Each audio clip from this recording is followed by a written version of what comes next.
আসসালামু আলাইকুম। চতুর্থ হারভেস্টেই বড় ধাক্কা, করলার বাজারে ভয়াবহ ধস। বিগত ২ দিন আগে বৃষ্টি হয়েছে, এরপরে আমরা করলা হারভেস্ট করেছি।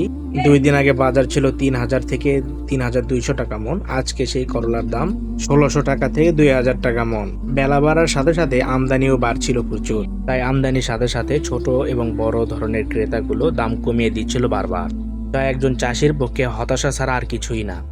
বর্তমানে বাংলাদেশে সার এবং কীটনাশকের দাম লাগামহীনভাবে বেড়েই চলেছে, তাই একজন কৃষকের উৎপাদন খরচ অনেক বেশি বেড়ে চলেছে।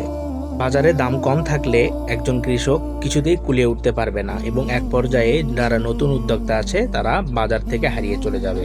বাজারে আমদানি বেশি হওয়ার পেছনে বেশ কিছু কারণ রয়েছে। তার ভেতরে অন্যতম কারণগুলোর মধ্যে দুইটি হলো, যারা মাচা ছাড়া করলা চাষ করেছে তাদের করলা এখনো উঠছে এবং নতুন গাছের করলাগুলো আসছে।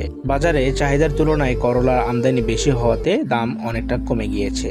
এর সাথে সাথে ঝিঙ্গা সহ যাবতীয় সকল বাজারই কিছুটা কম দেখা গিয়েছে। আজকে আমাদের নতুন গাছের ঝিঙ্গা উঠেছিল ৫ কেজির মতো, যা আমরা বিক্রয় করেছিলাম ৩০ টাকা কেজি। এই ঝিঙ্গাগুলো বাঁকা হওয়াতে দামটা কিছুটা কম, তবে স্বাভাবিকভাবে দাম দেখা গিয়েছে ৪৫ থেকে ৫০ টাকা কেজি পাইকারি দরে।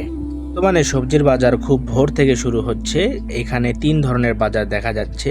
সকালবেলা বাজার শুরু হয় সর্বোচ্চ দামে এবং মধ্যস্থ সময় যেটি সেটা মাঝারি দামের থাকে এবং সর্বশেষ সময়ে যারা বাজারে অবস্থান করে তাদের প্রোডাক্টের দাম খুবই কম দেখা যায়।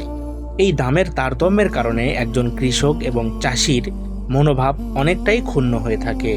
এতে করে মধ্যস্থকারী যেসব ফরিয়া দালালগুলো আছে তাদেরই প্রফিট বেশি হয়। এই বাজারগুলোতে আসলে অনেক জ্ঞান অর্জন হয়, যা কখনো ঘরে বসে পাওয়া যায় না।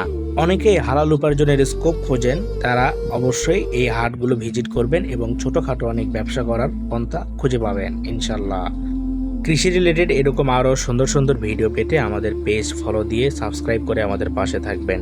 এতে করে আপনাদের বেশ কিছু নতুন নতুন তথ্য পেতে থাকবেন। আসসালামু আলাইকুম।